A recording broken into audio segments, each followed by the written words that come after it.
നാട്ടിൽ വന്നപ്പോഴേ എന്ത് കഴിക്കണം എന്നാണ് കൺഫ്യൂഷൻ. ഒരുപാട് ഐറ്റംസ് ഉമ്മച്ചി ഇവിടെ റെഡിയാക്കി വെച്ചിട്ടുണ്ട്. ഇതൊക്കെ കണ്ടപ്പോൾ തോന്നി നിങ്ങളെ കൂടെ കാണിക്കാമെന്ന്. അപ്പോൾ കണ്ടാലോ, ഫസ്റ്റ് തന്നെ ഇതാ നല്ല പഴുത്ത ചക്ക വെട്ടാൻ റെഡിയാക്കി വെച്ചിട്ടുണ്ട്. പിന്നെ ഈ ഒരു ഐറ്റം നല്ല ഫുൾ മാങ്ങ ഉപ്പിലിട്ട് വെച്ചിരിക്കുകയാണ്. നല്ല ഉപ്പൊക്കെ പിടിച്ച് അടിപൊളി ടേസ്റ്റിലായി വന്നിട്ടുണ്ട്. ഇനി നമുക്ക് ഫ്രിഡ്ജിലേക്ക് പോകാം. ഇത് നല്ല വടുകയാണ്, വയനാടൻ വടുക. പിന്നെ നല്ല നാരങ്ങ അച്ചാർ, നല്ല വൈറ്റ് കളറിലുള്ള നാരങ്ങ അച്ചാർ, സംഭവം പൊളിയാണ്. പിന്നെ ഇത് ഉമ്മച്ചിയുടെ സ്പെഷ്യൽ പച്ചമാങ്ങ പച്ച അച്ചാർ. പിന്നെ ഇതാ മാങ്ങ ഇതുപോലെ മുറിച്ച് ഉപ്പിലിട്ടതുണ്ട്. നല്ല നെല്ലിക്ക നല്ല ടേസ്റ്റിൽ അച്ചാറിട്ട് വെച്ചിട്ടുണ്ട്. പിന്നെ ഇതാ നല്ല അടിപൊളി നാടൻ മാങ്ങ അച്ചാർ. ചക്ക ഇതാ നമ്മൾ ഈ വീഡിയോ എടുത്ത് തരാൻ നേരമില്ലാത്തതുകൊണ്ട് അതിൻ്റെ ഇടയ്ക്ക് തന്നെ മുറിച്ച് കഴിക്കാൻ തുടങ്ങിയിട്ടുണ്ട് കേട്ടോ. പിന്നെ ഇതാ വേറൊരു സ്പെഷ്യൽ അച്ചാർ. പിന്നെ മാങ്ങ മുറിച്ച് ഉപ്പിലിട്ടത് 2 ബോട്ടിലുണ്ട്. അപ്പോൾ നിങ്ങൾ വിചാരിക്കും എന്തിനാ മാങ്ങ ഇത്ര ഉപ്പിലിട്ടത് അച്ചാറെന്നൊക്കെ. മാങ്ങ കിട്ടുന്ന സമയത്ത് നമ്മളില്ലാത്തതുകൊണ്ട് നമുക്ക് കഴിക്കാൻ വേണ്ടിയിട്ട് അച്ചാറിട്ടും ഉപ്പിലിട്ടും ഒക്കെ മാറ്റി വെച്ചതാണ്.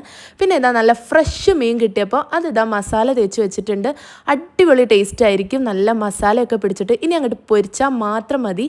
പിന്നെ ഇതാ മാങ്ങയും ക്യാരറ്റും കൂടെ വൈറ്റ് അച്ചാർ. ഇത് മാങ്ങ ഉണക്കിയെടുത്തതാണ് കേട്ടോ. ക്യാരറ്റ് ജ്യൂസ് അടിച്ച് വെച്ചിട്ടുണ്ട്. ഇതൊരു സ്പെഷ്യൽ ഐറ്റമാണ്. തുറമാങ്ങ തൈരിൻ്റെ കൂടെ കൂട്ടി ചോറും അടിപൊളിയായിരിക്കും. പിന്നെ ഇതാ വരുന്ന തലേന്ന് അരിപ്പായസം ഉണ്ടാക്കിയുണ്ട്, അതെനിക്ക് മാറ്റി വെച്ചിട്ടുണ്ട്. ഇത് നല്ല ബീഫ് അച്ചാറാണ്. പിന്നെ കാച്ചിയ മോര്, ഇതൊരു അടിപൊളി ഐറ്റമാണ് കേട്ടോ. ഞാൻ ഫസ്റ്റ് ടൈമാണ് കഴിക്കുന്നത്. റംബുട്ടാൻ അച്ചാർ ഒരു രക്ഷയില്ല, അടിപൊളി ടേസ്റ്റാണ്.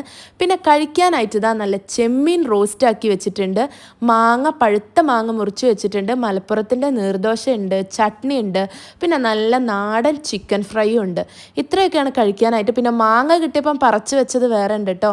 ഇത് ബീഫോ ചിക്കനോ എന്തോ വേവിച്ച് വെച്ചതാണ്. നെത്തൽ പൊരിക്കാൻ വേണ്ടിയിട്ട് മസാല വെച്ച് ഫ്രീസറിൽ വെച്ചിട്ടുണ്ട്. പിന്നെ ഇതാ റംബുട്ടാൻ പറിച്ചപ്പോൾ അതും തേങ്ങ വലിച്ചപ്പോൾ നമുക്ക് വേണ്ടി മാറ്റി വെച്ച ഇളഞ്ഞിയും ഒക്കെ ഉണ്ടായിരുന്നു. നമ്മുടെ ഉമ്മമാരല്ലാണ്ട് ആരല്ലേ നമുക്ക് വേണ്ടി ഇത്രയൊക്കെ റെഡിയാക്കി വെക്കുക. വീഡിയോ ഇഷ്ടമെങ്കിൽ ലൈക്ക് ചെയ്യുക. അടുത്ത വീഡിയോ കാണും വരെ ബൈ ഫ്രം ബ്രഞ്ച് ടോക്സ്.